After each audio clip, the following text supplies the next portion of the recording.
Senden Allah'ıma danışdım biraz. Sübh namazı vaxtı bu söhbət olub. Duanın sonunda yatıb qalmışam.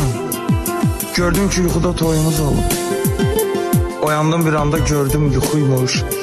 Belki de Allah'ın cavabıydı bu. Bir qoxu gelirdi. Gözəl qoxuymuş. Yuxuda toy günü ətir vururdu. Yuxudan mənimlə ətrin də gəlib. Halaldı bilirəm, məqbul bilirəm. Bu yuxu duamın xətrinə gəlib.